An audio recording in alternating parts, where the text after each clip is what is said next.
All of students and welcome to online class. ठीक है, तो आवाज क्लियर है? तो आज की क्लास जो है स्टार्ट करते हैं। तो हम लोग जो है चैप्टर नंबर जो है 7 पढ़ रहे थे। चैप्टर नंबर जो है 7 प्रत्यावर्ती धारा, प्रत्यावर्ती धारा के बारे में देख रहे थे। क्लियर है? आज तारीख जो है 2 तारीख है। तो कल जो बच्चे जो है क्लास अटेंड नहीं किए थे, है ना, तो कल का जो है मोटिवेशनल जो है स्पीच था, क्लास था। तो उस वीडियो को आप लोग जो है एक बार जरूर देख लीजिएगा, है ना, जो अटेंड नहीं किए थे वो। बाकी जो अटेंड किए थे उसके लिए तो अच्छी बात है। तो आज हम देखते हैं प्रत्यावर्ती धारा का जो है परिपथ के बारे में आज हम पढ़ेंगे, है ना। तो इसमें जो है कितने प्रकार के जो है परिपथ हम लोग देखेंगे, इसको जो है देखेंगे। तो सबसे पहले तो जो है मैं आप लोगों को बता दूं कि प्रतिरोध, है ना, इसमें हम जो है प्रतिरोध के बारे में पढ़ेंगे। प्रतिरोध क्या है, प्रतिघात, प्रतिघात क्या है, और जो है प्रतिबाधा, प्रतिबाधा जो है क्या है। क्लियर है? तो ये आपको जो है क्लियर होना चाहिए, तभी जो है आगे जो समझ में आएगा। तो प्रतिरोध जानते हो आप लोग, है ना। प्रतिरोध का जो है ये इस प्रकार से होता है, ये इसका जो संकेत है प्रतिरोध का। ठीक, प्रतिघात और प्रतिबाधा, इसको हमको जो है समझना है। प्रतिरोध को तो जानते ही हो आप लोग, है ना। अब इसमें जो है प्रतिघात और जो है प्रतिबाधा, तो इससे पहले जो है एक और चीज बता देता हूं मैं, है ना। आपका जो है एक तो हो गया प्रतिरोध, दूसरा हो गया संधारित्र, और तीसरा हो गया आपका जो है प्रेरण कुंडली। ठीक है, इसका जो है संकेत देख लीजिए। प्रतिरोध को हम ये इस प्रकार से जो है व्यक्त करते हैं। संधारित्र के लिए जो है आपका ये दो जो है सीधी लाइन रहेगा, है ना, इस प्रकार से। छोटा नहीं करना है, ऐसे छोटा करोगे फिर गड़बड़ हो जाएगा, है ना, तो आपका बैटरी बन जाएगा। तो इसको ये दोनों जो है बराबर रहेगा, दोनों लाइन। ठीक है, इसे ऐसे जोड़ना है। तो ये क्या होगा आपका संधारित्र। प्रेरक कुंडली के लिए आपका जो है ये इस प्रकार से होगा। ठीक है, या कुंडली, ये आपको जो है ये तीन चीज को आपको जो है ध्यान में रखना है ना। प्रतिरोध मतलब R, संधारित्र मतलब C, और प्रेरण कुंडली मतलब आपका जो है L, है ना। ये जो है आपको जो है ध्यान रखना है। क्लियर है? अब हम देखते हैं प्रतिरोध। तो प्रतिरोध क्या होता है, मतलब किसी परिपथ में बहने वाली जो धारा है उसमें किसी चालक के द्वारा जो है उस धारा के मार्ग में जो रुकावट डाला जाता है उसको हम क्या बोलते हैं, प्रतिरोध बोलते हैं। क्लियर है? अब प्रतिघात क्या है, प्रतिघात का भी काम वही है, बहने वाली धारा के मार्ग में अवरोध डालने का काम प्रतिघात का भी है और प्रतिबाधा का भी है। क्लियर है? लेकिन अगर जो है परिपथ में, है ना, परिपथ में अगर आपका जो है ये प्रतिरोध लगा हुआ है ना, सिंगल प्रतिरोध, तो उसमें जो है बहने वाली धारा के मार्ग में जो रुकावट डाला जा रहा है वो प्रतिरोध कहलाएगा। क्लियर है? लेकिन जो है अगर ये लगा हुआ है, संधारित्र लगा हुआ है, या आपका जो है कुंडली लगा हुआ है, किसी परिपथ में संधारित्र या कुंडली लगा हुआ है, तो इसके जो प्रतिरोध है या इसके द्वारा जो बहने वाली धारा में जो रुकावट डाला जाएगा उसको हम प्रतिघात कहेंगे। क्लियर है? अब एक प्रतिरोध के लिए तो आपका जो है R से जो है इसको जो है प्रदर्शित करेंगे, और प्रतिघात के लिए अगर उस परिपथ में जो है संधारित्र लगा हुआ है तो उसके लिए प्रतिघात के लिए XC करेंगे, है ना, मतलब ये संधारित्र का प्रतिघात हुआ। अगर उस परिपथ में जो है कुंडली लगा हुआ है तो इसका प्रतिघात हो जाएगा XL। क्लियर? यहां तक समझ आया कि नहीं आया? अगर उस परिपथ में जो है संधारित्र लगा है, ये लगा है, तो उसका प्रतिघात क्या हो जाएगा? XC हो जाएगा। और अगर कुंडली लगा हुआ है तो उसका प्रतिघात क्या हो जाएगा? XL हो जाएगा। यहां तक समझ आया कि नहीं आया? मतलब इन तीनों का काम एक ही चीज है, बहने वाली धारा के मार्ग में रुकावट डालना, है ना। अगर परिपथ में प्रतिरोध लगा है तो उसको प्रतिरोध बोलेंगे, है ना। अगर उसमें जो है संधारित्र लगा हुआ है तो बहने वाली धारा में जो रुकावट संधारित्र के द्वारा डाला जा रहा है उसको हम क्या बोलेंगे? प्रतिघात बोलेंगे, और उसको XC से प्रदर्शित करेंगे। अगर कुंडली के द्वारा जो है बहने वाली धारा के मार्ग में रुकावट डाला जा रहा है तो उसको प्रतिघात बोलेंगे और उसको XL से प्रदर्शित करेंगे। क्लियर है यहां तक? अब प्रतिबाधा, तो प्रतिबाधा क्या हुआ? ये भी बहने वाली धारा के मार्ग में रुकावट डालता है, लेकिन अब इसमें कंडीशन क्या है? इसमें यह है कि इसमें से कोई भी जो है आपका दो, है ना, चाहे जो है आपका जो है ये दोनों ले लो, ठीक है, प्रतिरोध और जो है संधारित्र को ले लो, या फिर आपका जो है संधारित्र और जो है कुंडली को ले लो, ठीक है, या कुंडली और जो है प्रतिरोध को ले लो। कोई भी जो है दो या तीनों के द्वारा जो रुकावट डाला जाएगा उसको कहते हैं प्रतिबाधा, है ना। और प्रतिबाधा को जो है Z से जो है प्रदर्शित करते हैं। क्लियर है यहां तक?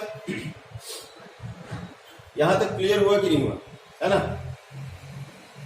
तो ये हुआ। अब इसमें जो है परिपथ अगर देखें तो आपका जो है पहला तो जो है एक मान के चलो आपका एक केवल जो है प्रतिरोध लगा रहेगा, तो उसके लिए एक परिपथ बन जाएगा।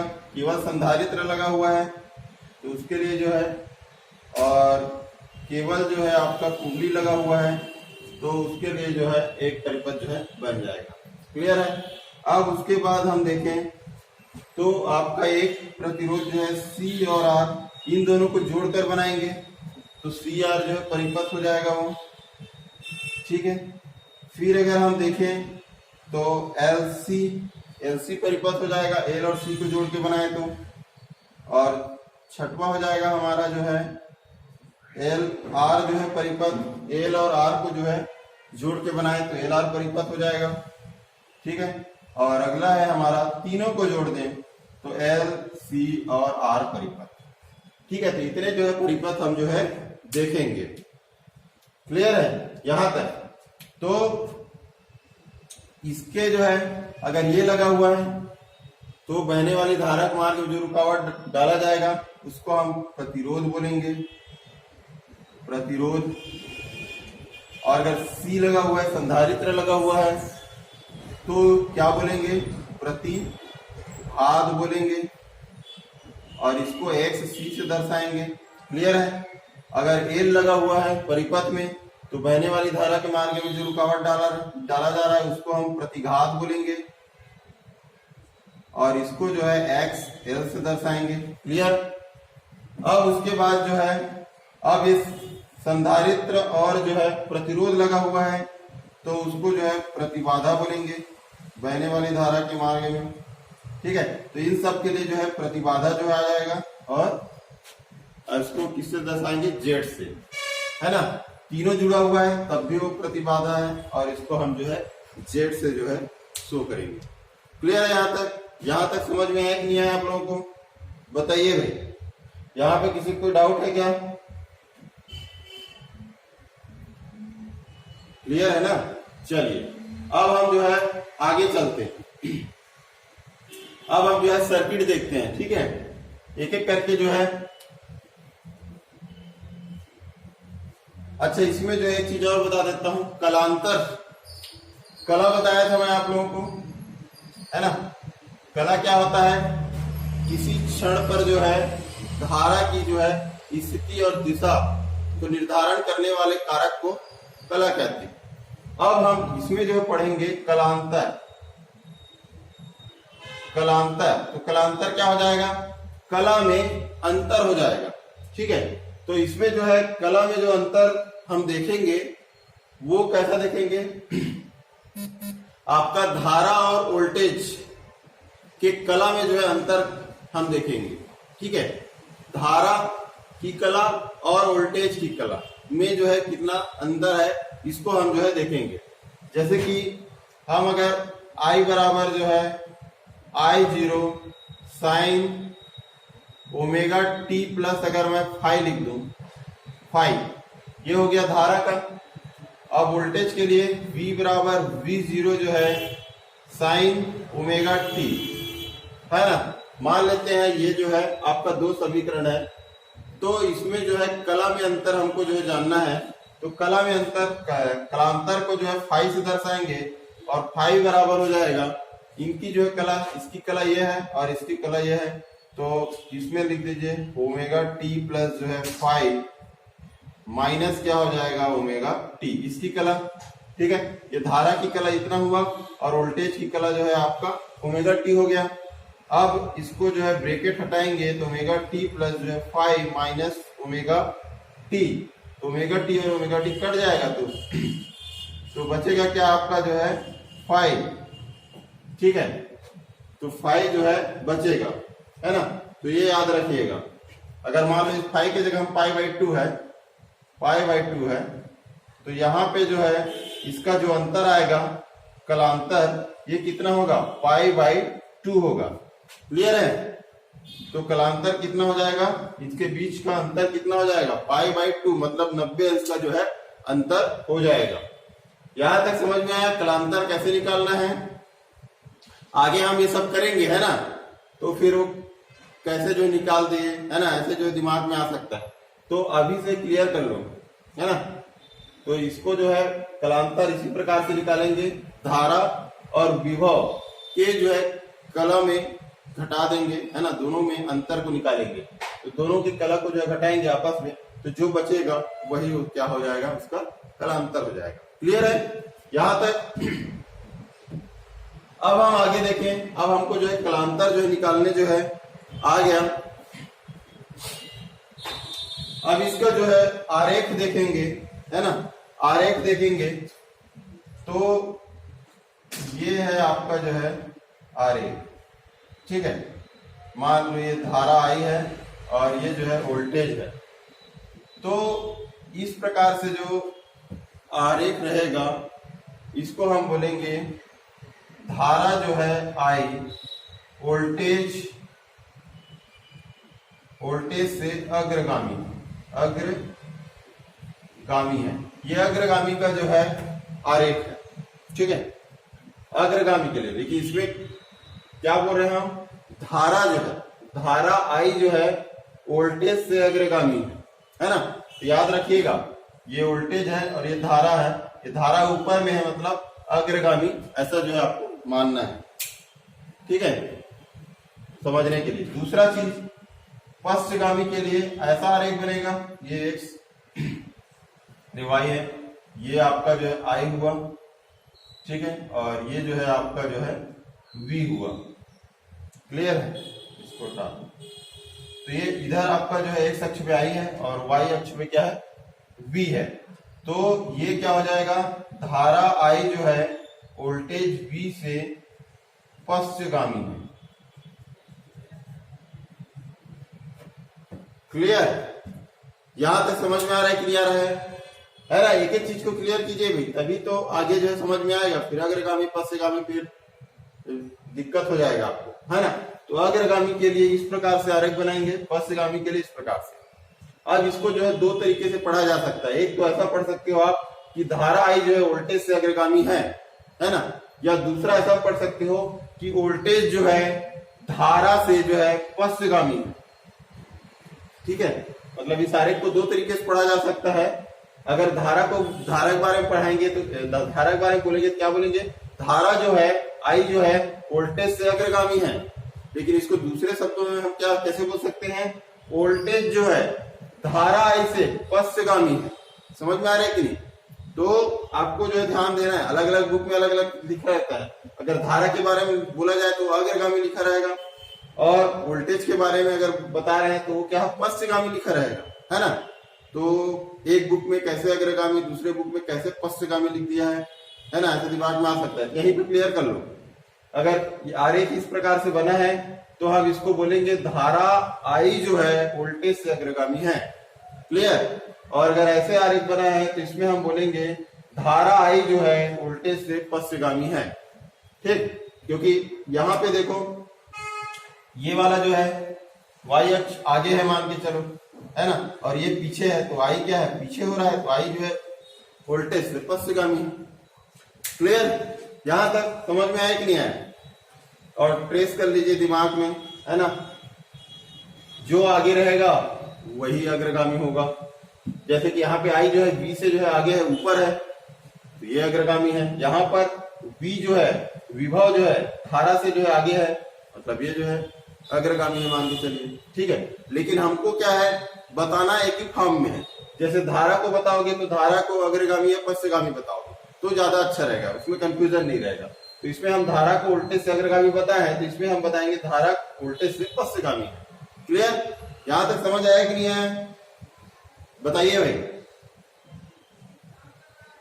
आ गया ना? आगे बढ़े अब। चलिए आगे जो है बढ़ते हैं और एक जो है फेजर आरेख देखते हैं। फेजर आरेख, तो फेजर आरेख में क्या करते हैं, ये इस प्रकार से जो है आपका जो है रहेगा एक्स वाई अक्ष। इसमें जो है इस प्रकार से हम जो है ये वोल्टेज को जो है लेंगे। क्लियर है यहां पर। तो इसको जो है और आगे परिपथ में अपन देखेंगे तो धीरे धीरे क्या है सब चीज को समझ में आ जाएगा। तो अभी जितना मैं बता रहा हूं उतना जो है क्लियर हुआ है कि नहीं हुआ है, क्योंकि यही आपका जो है कॉन्सेप्ट है ना। अगर ये आपका जो है कॉन्सेप्ट अगर क्लियर है, मतलब आपका जो है ना बेस क्या है स्ट्रांग, फिर आप जो है आगे जब कोई भी सर्किट पढ़ोगे तो आपको जो है क्या है आसानी होगी किसी चीज को समझने में। ठीक है, पहला जो परिपथ देखेंगे वो एसी परिपथ, मतलब एक ऐसा एसी परिपथ जिसमें जो है ओमी प्रतिरोध, ओमी जो है प्रतिरोध, ठीक है, मतलब कि इसमें क्या है केवल प्रतिरोध जुड़ा रहेगा। अब देख लो कैसे, ये आपका जो है प्रतिरोध है। ठीक है, अब इस प्रतिरोध के साथ जो है आपका एक आप ये जुड़ा रहेगा। ठीक है, तो ये समझ में आ गया आपका। तो ये आपका जो है एक ऐसी जो है परिपथ है जिसमें क्या है ओमी प्रतिरोध जो है जुड़ा हुआ है ना। तो इसको जो है देखते हैं, मतलब इसमें एक लाइन में लिखना चाहो तो लिख सकते हो कि एक ऐसी परिपथ जिसमें जो है प्रतिरोध के इसके जो है प्रतिरोध के दोनों सिरों के साथ जो है एक प्रत्यावर्ती वोल्टेज को जो है जोड़ दिया गया है। ठीक है, अब इसमें जो है ये आपका जो है आर है। ठीक, अब हम इसमें देखेंगे तो सबसे पहले जो है हमको ये वाला फार्मूला जो निकालना है, V बराबर V0 जो है साइन ओमेगा टी। ठीक है, ये फार्मूला जो है लिखना है कि इस परिपथ का जो है प्रत्यावर्ती वोल्टेज का जो है समीकरण होता है, ये पहले क्लास में पढ़ाए थे, V बराबर V0 जो है साइन ओमेगा जो है टी। अब इसको हम क्या करेंगे, इस परिपथ में क्या जुड़ा हुआ है, आर जुड़ा है, प्रतिरोध जुड़ा हुआ है। ठीक है, तो इस प्रतिरोध का जो उपयोग इस समीकरण में करेंगे और समीकरण में करने के बाद क्या करेंगे, हम इसको कौन से फॉर्म में लाएंगे, आई के फॉर्म में लाएंगे, धारा के जो है फॉर्म में जो है लाएंगे। तो मान लेते हैं समीकरण नंबर जो है 1 है। ठीक है, तो अब इसमें क्या करेंगे, आर को उपयोग इसमें करेंगे। तो इस समीकरण में देखो आर का उपयोग कैसे आप करोगे कि ये जो है धारा के फॉर्म में जो है परिवर्तित हो जाए। तो हम ओम के नियम से जानते हैं V बराबर क्या होता है, I डॉट R होता है। तो R को मैं इधर पक्षांतर कर दूं तो ये हो जाएगा V बटे जो है R बराबर क्या हो जाएगा, I हो जाएगा। यहाँ पे V तो पहले से दिया हुआ है, तो R को शिफ्ट करना, इस R को कहाँ पे शिफ्ट करेंगे, इसके नीचे करेंगे, तभी तो क्या होगा, V बटे R होगा। V बटे R को हम I लिख सकते हैं। क्लियर। तो समीकरण 1 के जो है दोनों पक्षों में एक के दोनों पक्षों में क्या करेंगे, दोनों पक्षों में आर का भाग देंगे, आर का जो है भाग देंगे, आर का भाग देने का तो दे दीजिए। तो v बटे जो है आर बराबर क्या हो जाएगा, v0 बटे जो है आर, और ये हो जाएगा आपका जो है साइन ओमेगा टी। क्लियर है, साइन ओमेगा टी है ना। अब हम जानते हैं ओम के नियम से v बटे आर बराबर क्या होता है, आई होता है, आई होता है तो इसको हम लिख सकते हैं आई, और ये क्या हो गया, ये हो जाएगा I0 हो जाएगा, I0 साइन ओमेगा टी। ठीक है, ये हो गया आपका जो दूसरा जो है समीकरण, समीकरण 1, और समीकरण नंबर क्या हो गया, 2 हो गया। अब इसमें जो है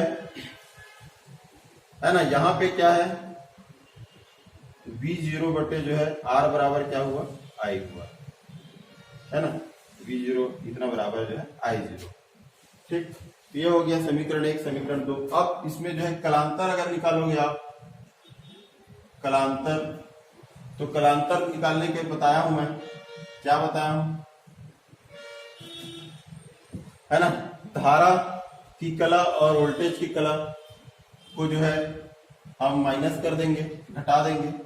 तो मान लेते हैं धारा की कला क्या है, ओमेगा टी है, ठीक, और वोल्टेज की कला क्या है आपका, ये भी ओमेगा टी है ना। कलांतर को फाई से दर्शाते हैं, तो फाई बराबर क्या हो गया, omega T minus omega T, तो फाई बराबर क्या हो जाएगा, 0 हो जाएगा, है कि नहीं, 0 हो गया। मतलब क्या है, इसमें धारा और वोल्टेज में क्या है, कोई कला में अंतर नहीं है।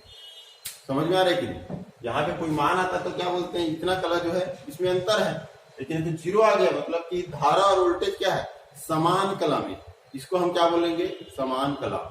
तो यहाँ पे लिख सकते हो धारा I तथा जो है वोल्टेज जो है V समान कला में, समान कला में है। क्लियर है यहां तक। अब समान कला में है तो इसका जो है इस प्रकार से आरेख बनाएंगे, ठीक है। ये मान लेते हैं धारा जो है I इस तरफ है और जो है विभव, इन दोनों में समान कला है, कोई अंतर नहीं है, तो विभव भी जो है इसी साइड होगा, ठीक है। तो ये इसका जो है आरेख हो जाएगा। समझ में आ रहा है कि? अब इसका जो है फेजर आरेख देखेंगे, फेजर आरेख, तो फेजर आरेख में हम ये आपका एक्स अक्ष और ये क्या हो गया वाई अक्ष, ये हो गया आपका जो है विभव, आपका जो है V, ठीक है।